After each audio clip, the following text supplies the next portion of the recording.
अस्सलाम वालेकुम dear student. Exercise number 7.5 और उसका क्वेश्चन नंबर 7 और 8 डिस्कस करेंगे। इसके अंदर क्वेश्चन नंबर 7 से लेके 10 तक हम लोगों ने जो कंसेप्ट डिस्कस करना है वो है हमारे पास वर्क डन। अब वर्क डन ये आप लोगों ने फिजिक्स में भी इससे पहले पढ़ा होगा। तो वर्क डन सिंपली हम लोग क्या कहते हैं कि अगर हम लोग फोर्स और डिस्प्लेसमेंट का डॉट प्रोडक्ट ले लें तो उसको हम लोग नाम देते हैं जी वर्क डन का। ये टॉपिक असल में आपका एक्सरसाइज नंबर 7.3 से रेलिवेंट है, क्योंकि 7.3 के अंदर आप लोगों ने स्केलर प्रोडक्ट पढ़ा हुआ है। तो अब यहाँ पे हमारे पास वर्क डन के लिए मेनली दो चीज़ें रिक्वायर्ड होती हैं। एक हमें चाहिए होती है फोर्स और दूसरा हमें चाहिए होता है डिस्प्लेसमेंट। इस बात का क्या मीनिंग है? इस बात का मतलब यह है कि जब हम लोग किसी भी बॉडी पे फोर्स अप्लाई करें तो उस बॉडी में डिस्प्लेसमेंट होना चाहिए। फॉर एग्जांपल ये क्लिप बोर्ड आपके सामने है, तो मैं इस पे फोर्स लगा रहा हूँ। अब फोर्स की वजह से इसमें क्या हो रहा है, इसकी पोजीशन चेंज हो रही है, इसमें डिस्प्लेसमेंट हो रहा है। तो ये क्या हमारा वर्क इस सूरत में होता है। आप किसी दीवार को धक्का लगाते रहें तो अब दीवार में तो नहीं किसी किस्म का कोई उसमें डिस्प्लेसमेंट तो नहीं होगी, तो उस सूरत में हमारा वर्क डन जो होता है वो हमेशा जीरो होता है। तो वर्क डन के लिए हमारा क्या चीज़ें ज़रूरी होती हैं कि एक तो हमारी फोर्स भी अप्लाई हो और उस फोर्स की वजह से जो बॉडी है उस पर डिस्प्लेसमेंट भी होना चाहिए। तो स्टूडेंट क्वेश्चन नंबर 7 देखते हैं। 7 के अंदर स्टेटमेंट आपके सामने लिखी हुई है, find the work done if the point eight which a constant force. Force उसने हमें खुद ही बता दी है कि जी फोर्स आपकी ये है। वो कह रहा है जब उस पॉइंट पे फोर्स अप्लाई हुई तो वो पॉइंट मेरा P1 से मूव करके चला गया जी P2 की तरफ। तो अब देख लेते हैं, ये दोनों चीजें हम लोग फाइंड कर लेते हैं। फोर्स तो जो है वो मुझे ऑलरेडी गिवन है, तो फोर्स मेरे पास क्या आ गई जी 4I plus 3J plus 5K आ गई। अब डिस्प्लेसमेंट है तो डिस्प्लेसमेंट भी एक वेक्टर क्वांटिटी होती है।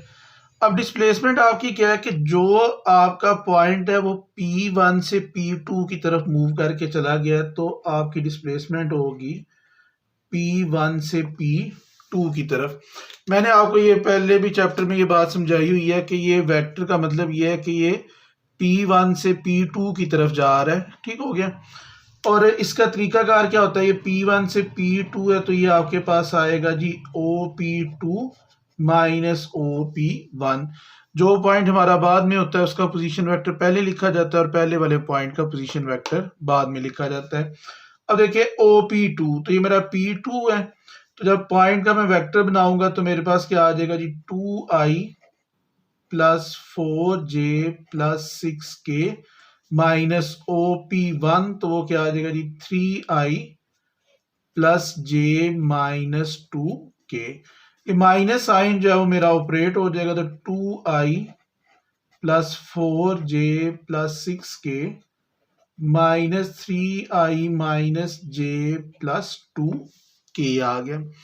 तो अब आपको पता है कि जब भी वेक्टर्स को हम लोगों ने आपस में प्लस या माइनस करना होता है तो आई वाले वैल्यूज आई वाले और ये सारे आपस में लाइक टर्म्स आपस में सॉल्व होंगी। तो ये 2I माइनस 3I, तो ये आ जाएगा minus I plus 3J plus 8K आ गया। ये मेरे पास निकल आया जी डिस्प्लेसमेंट। फोर्स ऑलरेडी गिवन थी। अब वर्क डन का क्या फॉर्मूला होता है जी हमारे पास F डॉट डी, यानी कि फोर्स और डिस्प्लेसमेंट का डॉट प्रोडक्ट। फोर्स क्या थी जी मेरे पास 4I plus 3J plus 5K और डिस्प्लेसमेंट के साथ उसका dot product minus I plus 3J plus 8K आ गया मेरे पास। अब देखिए ये जो हमारे पास स्केलर प्रोडक्ट होता है इसमें हम लोग जब इसको सॉल्व करते हैं तो उसका तरीकाकार क्या होता है कि I का कॉफिशिएंट I के कॉफिशिएंट के साथ मल्टीप्लाई होगा, J का कॉफिशिएंट J के कॉफिशिएंट के साथ और K का कॉफिशिएंट K के कॉफिशिएंट के साथ।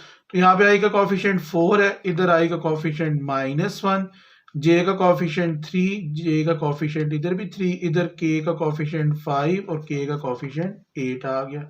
तो ये -4 प्लस 9 प्लस 40, तो ये आपके पास आ जाएगा 45 यूनिट्स।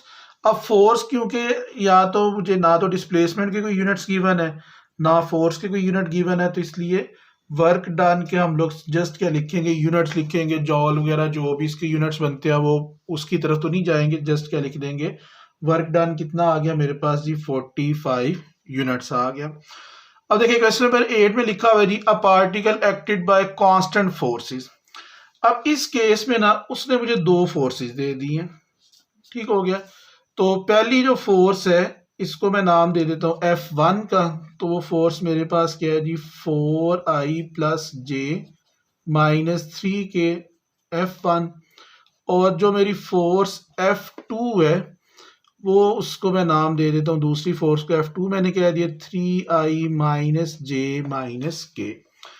अब यहाँ पे स्टूडेंट से जब क्लासेस में पूछा जाता है कि आप दो फोर्सेस गिवन है तो कौन सी फोर्स लेनी है, तो स्टूडेंट समटाइम कहते हैं कि जी दोनों फोर्सेस को सेपरेटली दोनों के लिए वर्क डन निकालना है या कुछ इस तरह से।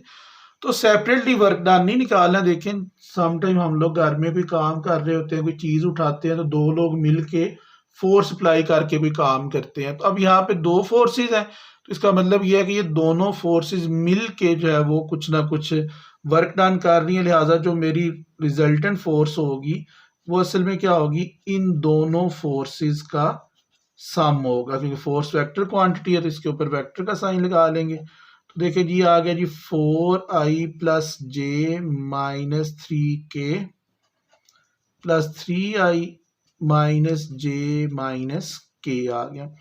तो वेक्टर को सम करना है तो 4I प्लस 3I, तो ये मेरे पास क्या बन जाएगा जी 7I प्लस 0J, और मेरे पास क्या आ गया जी माइनस 4K आ गया। फोर्स मेरी निकल आई। अब देखिए डिस्प्लेसमेंट है, तो डिस्प्लेसमेंट के लिए आप देख लेते हैं जी, पॉइंट मेरा डिस्प्लेस कर रहा है from point A to B. तो डिस्प्लेसमेंट मेरे पास क्या है जी, पॉइंट ए से पॉइंट बी की तरफ, तो ओ बी माइनस ओ ए, क्योंकि जब पोजीशन वेक्टर लिखते हैं तो जो पॉइंट बाद में होता है उसका पोजीशन वेक्टर पहले आ जाता है, पहले वाले पॉइंट का पोजीशन वेक्टर बाद में लिखा जाता है। तो पॉइंट बी है जी 5 4 1, तो इसका वेक्टर लिखेंगे तो वो क्या आ जाएगा 5I प्लस 4J प्लस के। पॉइंट ए है जी 1 2 3, तो इसका वेक्टर क्या बनेगा जी I plus 2J plus 3K आ गया। तो जो माइनस साइन है हम लोग उसको ऑपरेट कर देते हैं, जो मेरे पास क्या बन जाएगा, सॉरी ये जस्ट के minus I minus 2J minus 3K। तो आई वाले कॉफिशिएंट के साथ प्लस माइनस हो जाने, जे वाले के साथ और के वाले के साथ। तो मेरे पास यहाँ से क्या आ जाएगा 5I माइनस I, तो ये आ जाएगा जी 4I प्लस 2J और माइनस 2K। ये मेरे पास वैल्यू निकल आई डिस्प्लेसमेंट की। अब वर्क डन किसके इक्वल होता है जी, work is equal to force और डिस्प्लेसमेंट का डॉट प्रोडक्ट। फोर्स मेरे पास क्या थी जी 7I plus 0J minus 4K dot displacement की वैल्यू क्या आई हुई है जी 4I plus 2J minus 2K। तो ये आपको पहले भी बताया कि डॉट प्रोडक्ट में आई वाले कॉफिशिएंट्स ने आई वाले कॉफिशिएंट के साथ मल्टीप्लाई होना है, जे वालों ने जे वालों के साथ, और के वाले कॉफिशिएंट्स ने के वाले कॉफिशिएंट्स के साथ मल्टीप्लाई हो जाना है। इधर आई का कॉफिशिएंट 7, इधर आई का कॉफिशिएंट 4, जे का कॉफिशिएंट 0, जे का कॉफिशिएंट 2, के का कॉफिशिएंट माइनस 4 और इधर के का कॉफिशिएंट माइनस 2 आ गया। तो अब आप इसको देख लें, ये 7 और 4 को मल्टीप्लाई करेंगे, ये आपके पास आ जाएगा जी 28, 0 2 के साथ मल्टीप्लाई होगा 0 प्लस 8, तो 36 यूनिट्स जो है वो इसका आंसर आ जाएगा। तो ये हमारा क्वेश्चन नंबर 7 और 8 था। होपफुली आपको इसकी समझ आ गई होगी।